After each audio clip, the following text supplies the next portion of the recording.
subduction zone that is extending to southern legal trend of Sumatra is suitable west of Myanmar, and there are many seismic sources called as faults within the country.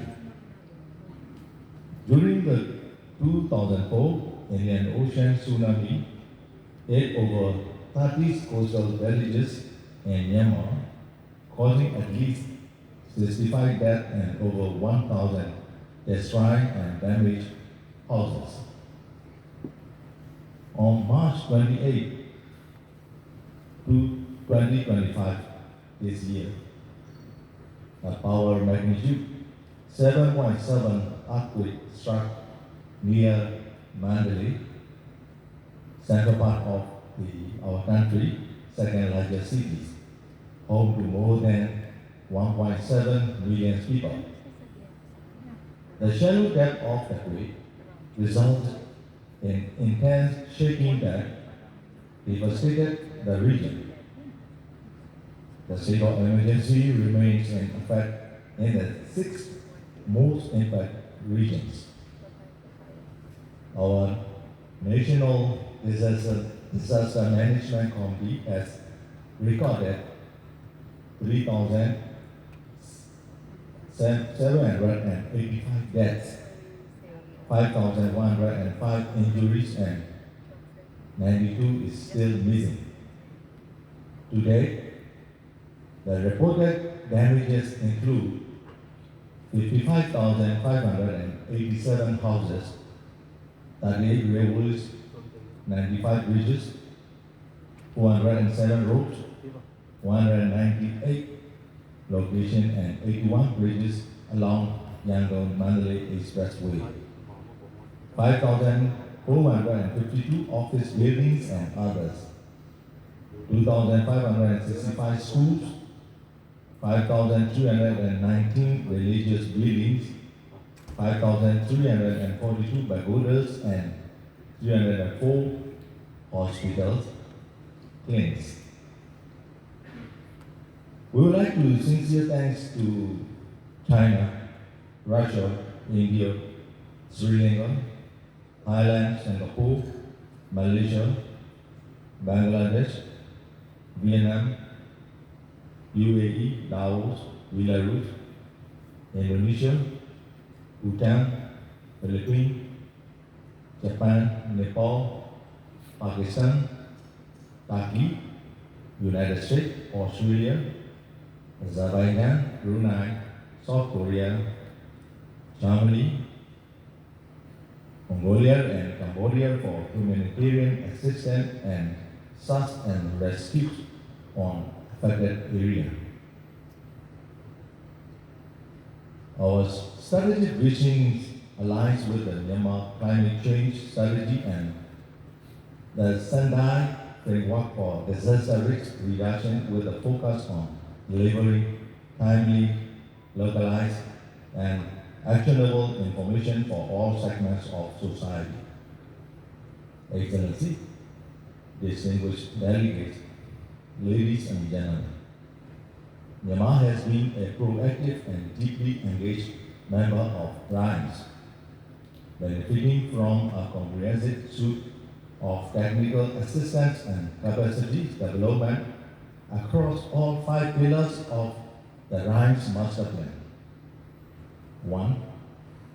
Myanmar's observational network has been significantly strengthened with the installation of automatic weather stations, seismic stations, and discharge and dredge stations.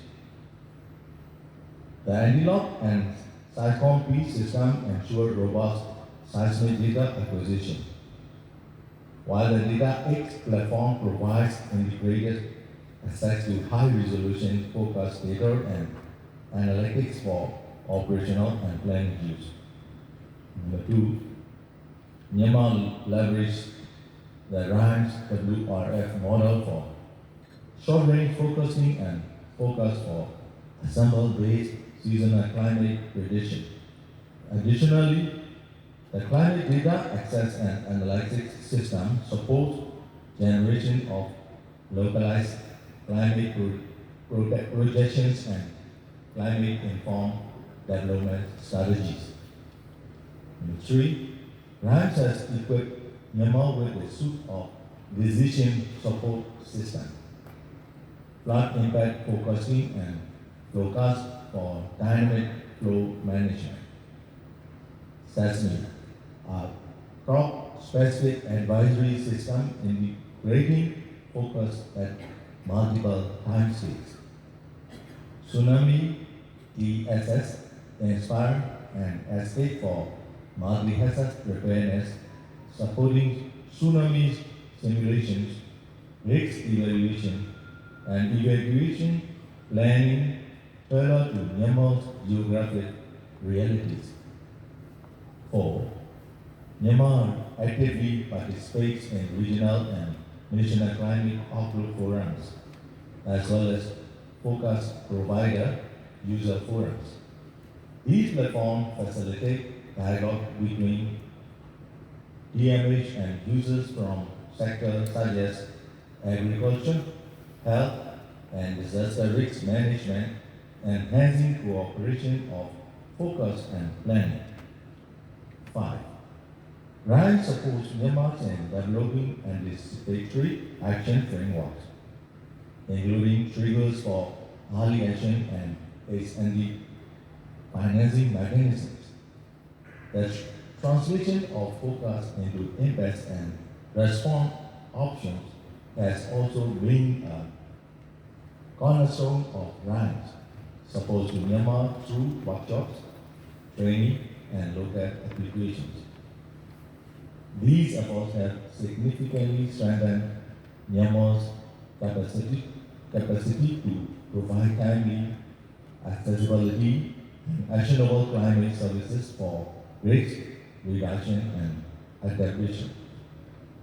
Excellency, distinguished delegates, ladies and gentlemen, not only to local, the global climate has also changed in a very dramatic manner. The vulnerability to disasters are increasing more than ever. We can't prevent hazards from happening. Nowadays, people will be adapting to climate change rather than preventing or limiting its effects.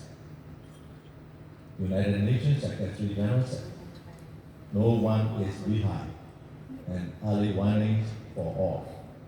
Therefore, we will need more cooperation and collaboration in early warning and disaster risk reduction. Our work is humanitarian assistance. Developed countries, development partners, and donor countries need to be supported. Small island countries and least development countries.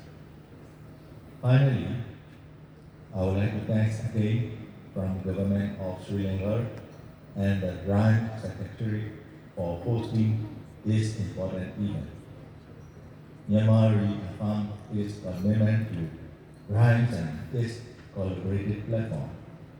Through shared innovation, technical cooperation, and community engagement, we can collectively reduce disaster risks and build a safer and more resilient future for our region.